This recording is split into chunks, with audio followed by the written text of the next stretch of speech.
Welcome, everyone, to this week's episode of the Franchise Accelerator podcast. I'm so excited because this is a question that we get all the time when we're talking to our clients.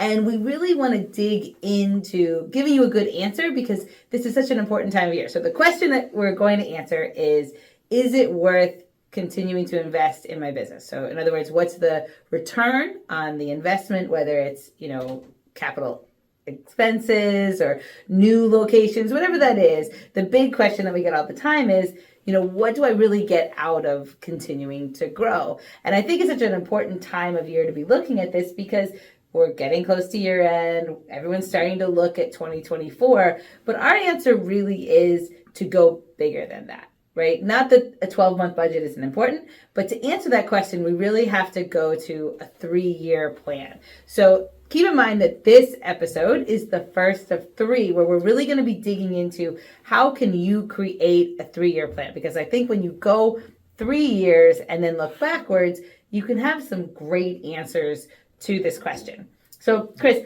when you get that question, what are some of the things you think about when people are looking to grow or asking, should I grow? Right. Well, I think you always should grow, right? We don't want to stop growing. We don't want to stay stagnant. We always want to grow. The 12-month budget's awesome, but a little longer plan is really going to set you up for the future. And it definitely takes care of your business, because you have steps, you have goals, and you try to meet them. And I like to plan out for that 3 years. I agree, because I think so many times, especially in hospitality, it's easy to lose sight of we're always evolving, right? We get so caught up in this week and my schedules and my prime costs that we forget sometimes that 6 months has gone by or a year has gone by, and we're not really moving forward in that big picture. Exactly. Well, time goes fast. Yes. You blink and you're like, oh my, we're in the fourth quarter. Yeah. Right? I felt like it was just quarter 2. Here we are in the fourth quarter. That's why having this plan, checking in on your plan. Yeah. Don't just create a plan and just put it to the wayside. Yeah. You have to check in on it. Did I meet this goal for 6 months? Did I meet this goal for 12 months, 18 months, 24 months, and on. Staying involved with it and, pressing to make it happen. You have to have that drive, that desire. Yeah. No, and that's why I'm excited for these next 3 episodes, because I really think that this can set you up so well for next year. So what we're going to talk about today is the things that you're going to need to think about, to really do some homework on your own, to bring to the table to create your 3-year plan. So the first part is your existing operations. And I think sometimes people forget about this as well, where, okay, I have a location, I'm doing, 1.5 million, 1.7. There's still growth to be had there, right? I don't need to necessarily open 3 more locations. There's some level of growth that I should expect in my existing location every year. I would think there's probably something you're not doing that you could be doing. Right. Right? You already have these 4 walls. Let's work inside there and build that to the maximum. Yes. Right? If you're not doing catering, if you're not using a third-party app, if you're not doing, online pickups and to-goes and things of that nature. There's always something that you could be doing more of. Yes. Right? And in the building you're in before you want to step out and get that 2nd, 3rd, 4th location. Exactly. So, it may be surprising, but the starting point of our 3-year plan is really looking at the growth I can have, like you said, within the 4 walls over the next 3 years. Is it a 5% year-over-year growth? Is it maybe it's 10% because there is this other area I'm not doing? And I like people to look at 2020 because I think, we've had some conversations recently with some clients that are kind of like, it's softening, I'm not sure, things are, getting a little unpredictable.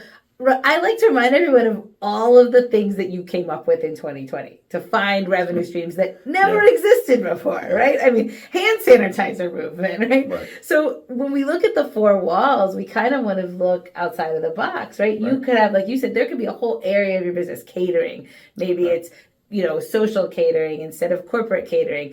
And that additional revenue stream could show growth more than just, I'm going to do 5% because I'm going to do menu price change. And a lot of it too, right? A lot of companies, a lot of restaurants have been around for a while, haven't even tapped into social media yet. Yeah. It's just sitting there waiting to be used to help you create new guests to come into your door. You also might have a space in your restaurant or outside of your restaurant that you're not using that you could develop during the nicer times of the year where you have outdoor seating. Yeah. So like just so many things that you're probably not looking at because you just get stuck in that day to day. Yeah. You got to step back and take a look at the big picture. Yeah. So again, for the first part of our 3-year plan, what we want to do is look and really project out. Like you said, if there's a patio, maybe that means I'm going to, clean it up over the winter. It's going to be ready for next summer. But again, I'm going to go 3 years. So maybe it opens next summer. Then it's there the following summer. What does that do to my annual revenue if I have this additional thing that I don't have currently? Yeah, you could add 50 seats to your restaurant, Right. during these, spring to summer months, which goes 6, 7 months. Right, and that could really pick up your revenue anywhere from 5 to 10% easily. Exactly. And that's the other part is like, sometimes I think, especially when you get into the fourth quarter, like we were having a conversation with one of our clients the other day, it was like, well, is it really worth, the catering, doing it now because I only have 3 months? Like, how much is that really going to add to the bottom line? Instead of looking at it like, okay, this is really the trial run, right? It might not make or break 23, but I'm going to learn in 23. So that way, 24, 25, 26, I have a building catering business that's going to add to my revenue dollars in those years. But if I don't start now, I mean, yes, it's true. It's not going to really make that much difference now, but you're still going to need that learning curve time. Well, this is the time of year most very successful restaurant owners start trying things. Yes. Right. Let me see if I could try this, get the kinks out. This way, next year, 24, we could really hit the ground running with it. Exactly. So this is where it's something you always want to try. Let's try it now. Right. Pick 2, 3 different things. Use one. See how it goes. By a few weeks out, it's going great. Okay, let's try this now. Let's start adding. You need to have an arsenal of right. ways to add your profit line. Exactly. So this is how you have to go about it. Yeah, no, and I love that idea. And I think the other part here is when we're looking at our existing business, this is not the time to start rebuilding our chart of accounts and changing the paper products to paper and like, doesn't matter, right? Like right now we're going big picture. There is a time and a place for that, but for this plan, we're going to condense it, log in, send us an email. We will send you our sheet on how to build this out. But this existing part is going to be very high level, really focused on revenue growth, margins, and bottom line. Like, what does it do if I add $100,000 in revenue to my bottom line? Because that's the information that we need to start to answer the question. Because the real question is, what do I need to do to grow my business? What happens if I put $100,000 in my business? Do I get that $100,000 back? But we really need to see your base level business first in order to see what happens with this additional project, location, whatever it is. So phase 2 then is really separating out. So if we use like Chris's example of the patio, right? Let's say it's going to cost you $100,000 to build this beautiful patio. It's going to give you 50 seats. That really would probably fall into our second bucket, which would be the new thing that we're going to add. It's still part of our existing restaurant, but just for this analysis, because we're putting money in, let's move that out into a separate bucket. So first question is, where's the $100,000 going to come from? And that's again where I think knowing your projections for your base business is very important, because if I know I'm going to earn $200,000 a year for the next 3 years, and that's a pretty safe bet based on how I've done, based on the sales I'm seeing, right? I'm really ignoring the outside world because, like I said, there's a lot we could do with marketing and everything else to control our own destiny. But let's say I'm pretty comfortable that 200,000 is the number. Well, then I probably could fund it myself, right? I could take 100,000 of my profit and just put it into my patio. Maybe I plan it out to know, well, the fourth quarter is pretty good cash flow wise. So I'm going to start the project in February, March when I have some of that cash. And then I don't really have to worry about financing. On the flip side, that $100,000, maybe I do have to go get financing, so I'd want to look at that cost. But either way, this is, again, part of our 3-year plan. Because I think the other part where people lose sight is we just rush to the finish line. And we forget that there's going to be a point in time where this is going to feel like a bad idea. Right? There's going to be a point in time you're sitting there in March saying, man, I really wish I had my $100,000 and I have a patio and it's raining or it's snowing or it's gross out and nobody wants to sit outside. Right. Well, and you got to realize that patio, we're using that example, has a shelf life of 6 months. Right. Right. And during that 6 months, you're going to have rain, you're going to have bad weather, right? But each chair in your restaurant has a price on it, depending on your average check, the area you're in. But that's how you would set the patio up. You say, okay, I have 100 chairs in here. Here's my average check. This is what this chair creates for me Yeah. each day. Yeah. Right. So that's how you build it out. And that's when you could, you think if I could turn this twice a day for dinner, I could make my revenue back in X amount of time. Exactly. So you want to make a calculated decision. Yes. Right. And then, you won't be as stressed going on the rainy days because you're going to account for it. It's going to happen. Right. So instead of thinking 7 days a week, you think, okay, over the course of the 6 months, it's going to be average. We're going to be open, 5.5 days a week. Right. And you base the value of that chair and table off of that. And I love that because so many times we get to this part of the plan and people go, I don't know. How would I know? How do I know who's going to sit on my patio? And they give up. Whereas there is a way to at least have an estimate. Have an idea. There's 50 chairs. You have a check average somewhere in your point of sale system.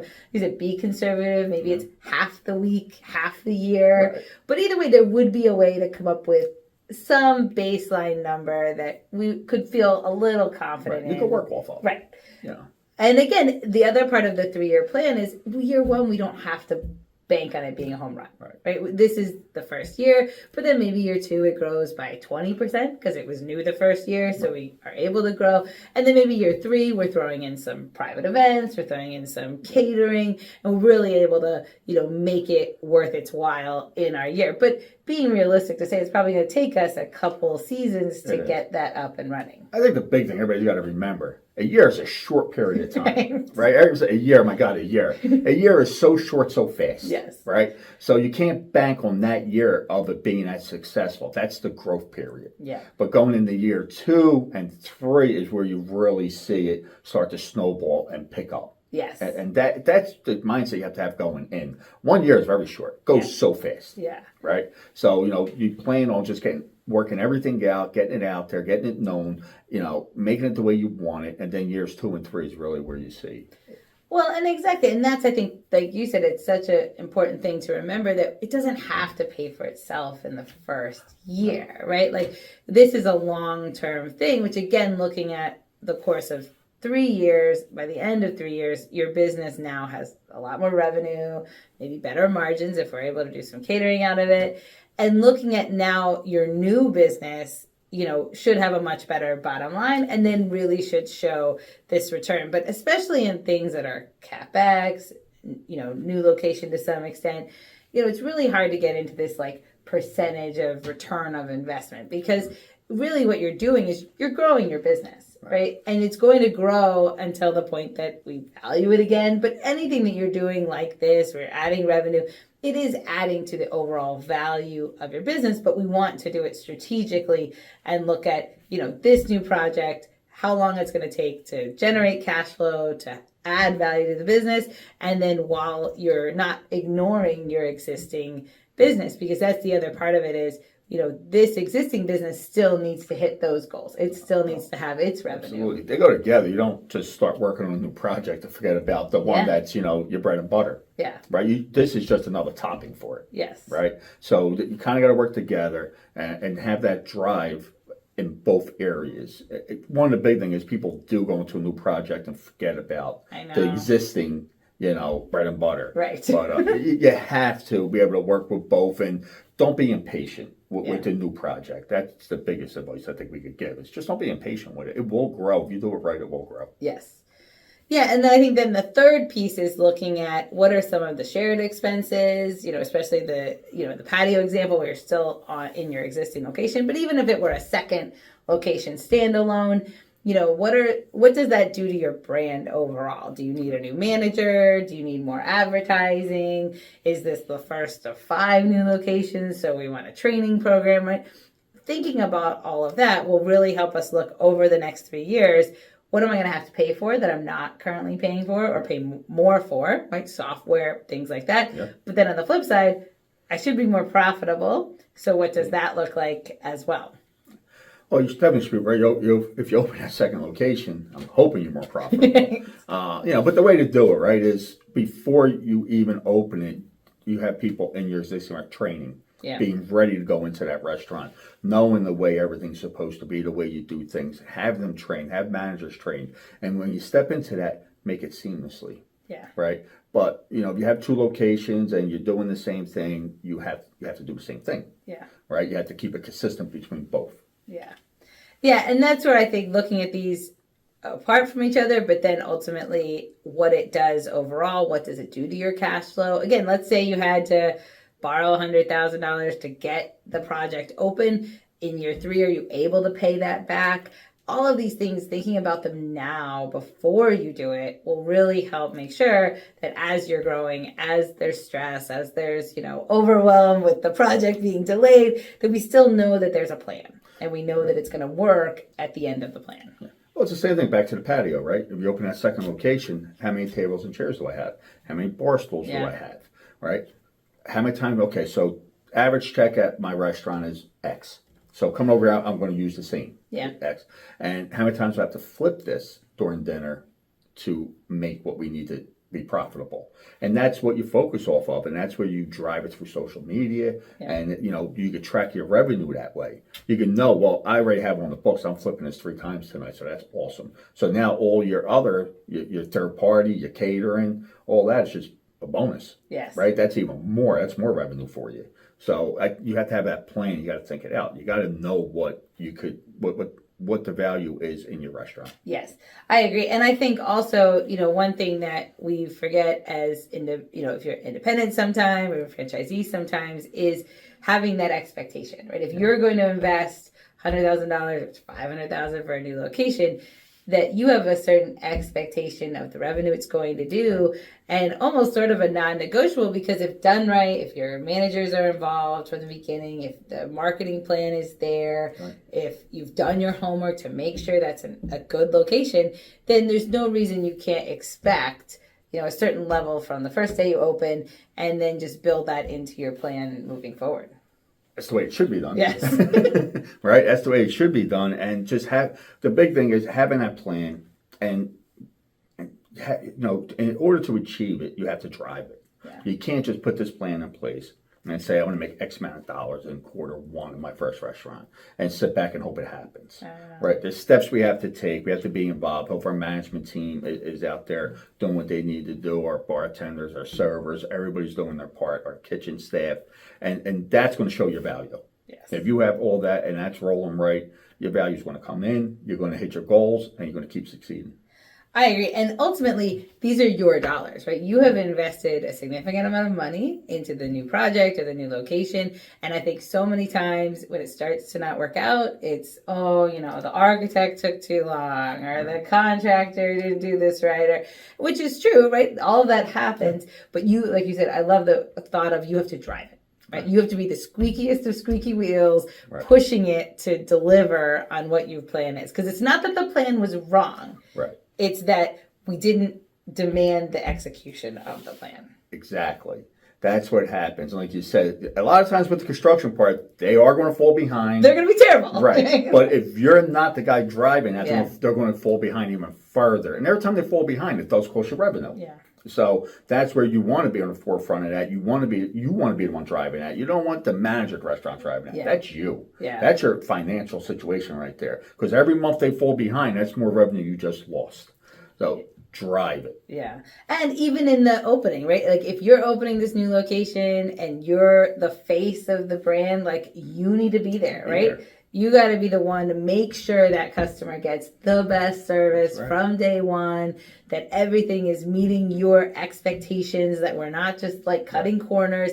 And we don't want to be cheap, which is the other part of having a 3-year plan. Because so many times when we get to the end of the project, we've overspent on construction, we've overspent in all these areas, and now we're cheap with our management team. Yeah. We're cheap with the labor because we're out of cash. But if we have a plan and we know that even if I have to invest more in my manager from the beginning, I have to invest more in my labor from the beginning, I need this project to do X. Right. So that's not where you cheap out, right? On the management team, open a restaurant, because you get one chance to open. Yeah. That's it. One chance for a first impression. Yeah. And just because the construction might cost you $20,000 more, $30,000 more, that doesn't mean you take it out on the restaurant. No, that's where you still need to insert that money, make sure you have the right people in place, because that is your value. Yeah. That's what's going to make you either fail or succeed. Yes. So, and again, I can't stress this enough, one opportunity to make a first impression. Yeah. That's all you have. And you don't want to have to, wait 2 months and then try to do something again. Oh, another grand opening because we really were bad on this one. Impossible. Yeah. You have to do it right the first time, and you will see your revenue, grow. Well, and that's the thing. And I think that's where our 3-year plan has developed from years of seeing that if there just was a plan in place for cash flow at the beginning, you will get to the other side of construction to where you have an amazing business that's even bigger than it was before, even better than it was before. But if we don't have a plan, that's where mistakes happen. When you hear people talk about, oh, growth kills you, like you can't go to the second location, can't have 10, you have to stop at 5. It's because there wasn't a plan. Right. Because it's possible, right? Like the big companies do it all the time. Yeah.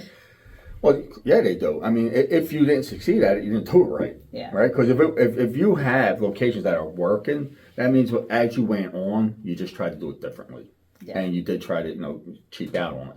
Right? You have a 3-year plan for a reason. It's not a 1-year plan. We said 1 year is way too fast. 3-year plan for a reason. You set it, and you set it by steps, and you drive yourself through that 3-year plan. Yeah. And if you do that, you'll be successful.